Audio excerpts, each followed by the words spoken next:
Hello everyone.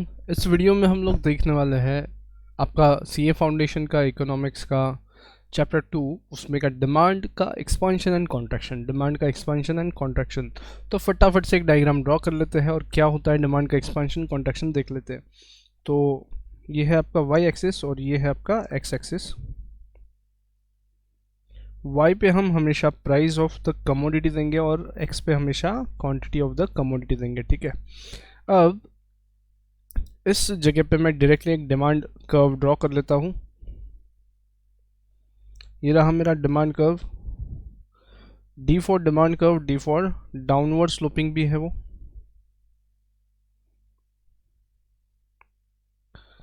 अब यहाँ पे एक चीज़ देखिए, लॉ ऑफ डिमांड भी कंसिडर करा गया है इस डिमांड कर्व को ड्रॉ करते समय।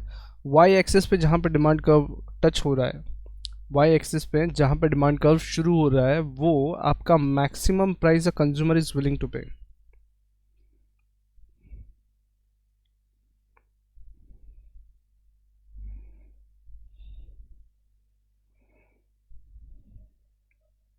ठीक है।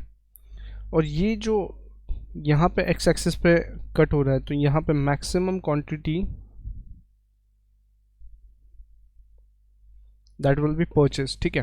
तो यहाँ पे एक चीज़ आप समझ लो कि आपके पास एक एस्टिमेट है कि किस प्राइस पे कितना क्वांटिटी सेल हो सकता है, राइट। तो ये एस्टिमेट आपके पास है। इसका मतलब कि आपने प्री डिटरमाइन करते आता है कि प्राइस कितना हुआ तो कितना सेल हो सकता है। तो इस चीज़ को लेकर के हम बात करते हैं। वाई एक्सिस पे अगर प्राइस है 100 रुपीज़, इस 100 रुपीज़ में से जाने वाला एक लाइन अगर ड्रॉ कर दिया जाए डिमांड कर्व की तरफ, और फिर डिमांड कर्व को वो जहाँ पे टच हो रहा है वहाँ से अगर एक्स एक्सिस की तरफ एक लाइन ड्रॉ कर दिया जाए कुछ इस तरीके से, तो आपको मिल जाएगा क्वांटिटी। मान लीजिए यहाँ पे 50 क्वांटिटी है। तो ये है आपका ओरिजिनल डेटा जो आपको लग रहा था या दिया हुआ है, गिवन डेटा ये है आपके सामने। अब मान लीजिए प्राइस है ना 100 रुपीज़ से 80 रुपया हो गया है। 100 रुपीज़ से 80 रुपया हो गया है, मतलब वाई एक्सिस पे नीचे की साइड वो ट्रैवल करेगा। तो मान लीजिए यहाँ पे 80 रुपया आता है। ग्रीन कलर से मैं आपको चेंज बता रहा हूँ कि 100 का 80 हो गया है, डाउनवर्ड साइड उसने ट्रैवल किया है। अब 80 में से जाने वाला एक लाइन हम डिमांड कर्व की तरफ निकाल लेते हैं और फिर वहाँ से नीचे आने वाला एक लाइन निकाल लेते हैं। मान लीजिए ये क्वांटिटी है 60। तो देखो क्या क्या हुआ, प्राइस नीचे ट्रैवल किया और क्वांटिटी का जो है राइट वर्ड ट्रैवल किया है। क्लियर।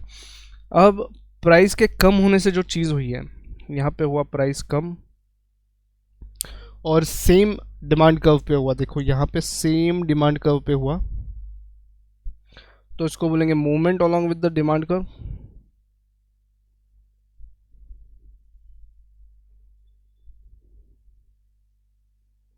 जो है डिमांड कर्व उसी पे मूवमेंट हुआ, और इसी को एक्सपांशन भी कहेंगे क्योंकि ऑलरेडी पता था मैक्सिमम कितना हो सकता है। एक्सपांशन ऑफ डिमांड, और एक वर्ड इसको यूज किया जाता है, इंक्रीज इन क्वांटिटी डिमांडेड।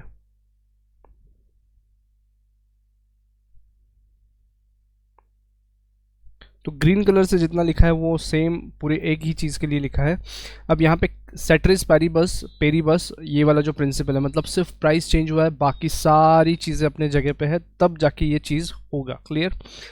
इसका सेकंड इफेक्ट हम देख लेते हैं। सेकंड इफेक्ट रेड कलर से बता देता हूँ। मान लीजिए 100 रुपये से प्राइस ऊपर चला जाता है, सेम डिमांड का सेम डायग्राम यूज़ कर लेते हैं। प्राइस 100 रुपये से ऊपर चला जाता है 120 रुपये। तो इस 120 में से जाने वाला एक डिमांड कर्व की तरफ एरो ड्रॉ कर लेते हैं और वहाँ से नीचे के साइड एक एरो ड्रॉ कर लेते हैं, ठीक है। तो देखो ब्लैक कलर से रेड कलर का प्राइस ऊपर गया और ब्लैक कलर के डिमांड से मतलब क्वांटिटी के इधर लेफ्ट साइड में शिफ्ट हो गया, ठीक है। अब प्राइस के बढ़ने से जो हुआ है, उसको बोलेंगे आप कॉन्ट्रैक्शन।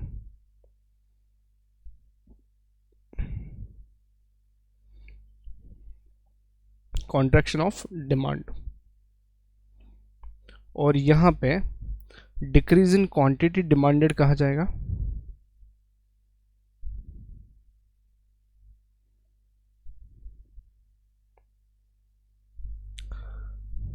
और ये भी movement along with the demand curve है, अपसाइड। ये अपसाइड मूवमेंट हुआ और ये डाउन साइड, दोनों ही movement along with the curve है। और जो बीच में का पोर्शन है उसको बोलेंगे change in price and change in quantity. मतलब देखो अगर डिनोट करना है तो ये चेंज इन प्राइस है और ये चेंज इन क्वांटिटी है। तो ये रहा आपका पहला डायग्राम, पहला इफेक्ट कि भाई अगर प्राइस चेंज हुआ, किसी कमोडिटी का प्राइस चेंज हुआ तो उसके डिमांड के साथ क्या होता है। ये रहा पहला चीज़। तो प्राइस, खुद का प्राइस, ये पहला फैक्टर है फैक्टर्स अफेक्टिंग डिमांड में। अब इसके अलावा जितनी भी चीज़ें चेंज होंगी, मतलब प्राइस को छोड़ के बाकी कोई चीज़ अगर चेंज होता है तो उसका क्या इम्पैक्ट गिरता है वो देख लेते हैं। प्राइस को छोड़ करके, जो कमोडिटी है उसकी प्राइस छोड़ करके अगर मान लीजिए कंज्यूमर का सैलरी बढ़ जाता है, कंज्यूमर का मनी इनकम बढ़ जाता है, मनी इनकम बढ़ गया, तो ऑब्वियस सी बात है वो खर्चा बढ़ा देगा। ये आप रेफर कर सकते हो जीडीपी साइकिल वाले वीडियो को और वहाँ से आपको समझ आएगा। तो देखो कंज्यूमर का इनकम जब बढ़ जाएगा, मनी इनकम जब बढ़ जाएगा तो वो स्पेंडिंग बढ़ाएगा। तो यहाँ पे क्या होएगा ना, सेम प्राइस पे सप्लाई कर्व अब्सेंट है, बाकी सारी चीज़ें सेम है, उस एजम्पशन को लेते हुए कंज्यूमर का जब इनकम बढ़ जाएगा तो वो ज़्यादा स्पेंड करना चाहेगा सेम प्राइस पे। तो मान लीजिए पहले प्राइस इतना था, तो अब इनकम बढ़ने से क्या होगा ना, डिमांड कर्व शिफ्ट हो जाएगा राइट में, डिमांड कर्व अपनी जगह छोड़ के राइट में चला जाएगा और ये रहेगा आपका नया क्वांटिटी जो ग्रीन कलर से डिनोट हो रहा है। तो यहाँ पे अगर प्राइस के अलावा अदर दैन पी एक्स अगर चेंज हो रहा है, अदर दैन पी एक्स अगर चेंज हो रहा है और डिमांड बढ़ रहा है तो increase in demand,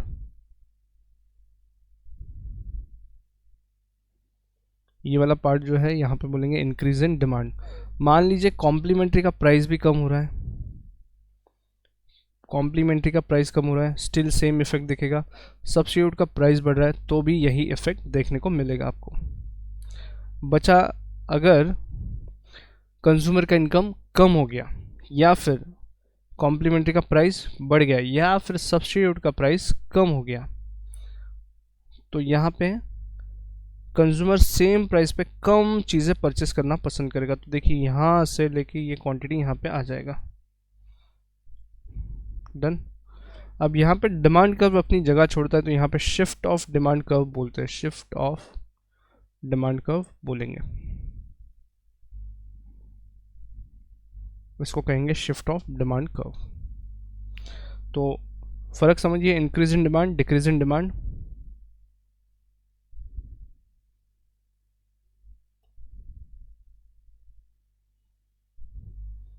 decrease in demand मतलब जहाँ पे प्राइस के अलावा कोई और चीज़ के चेंज होने से क्वांटिटी कम हो जा रही है, डिक्रीज इन डिमांड बोलेंगे इसको, और बढ़ जा रही है तो इंक्रीज इन डिमांड बोलेंगे। ऑन द अदर हैंड सिर्फ प्राइस की वजह से जो इम्पैक्ट आ रहा है उसको हम एक्सपांशन या कॉन्ट्रैक्शन बोलेंगे। ऑलराइट, इस वीडियो को अच्छे से देखिए और ये फ़र्क समझिए।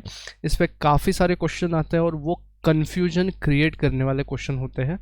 लैंग्वेज को जल्दी से पकड़ लेना, अच्छे से पकड़ लेना। तो वापस से एक बार ये वाला पार्ट हाईलाइट कर लो, टेक्निकल डिफरेंसेस समझ लो। Alright, thank you.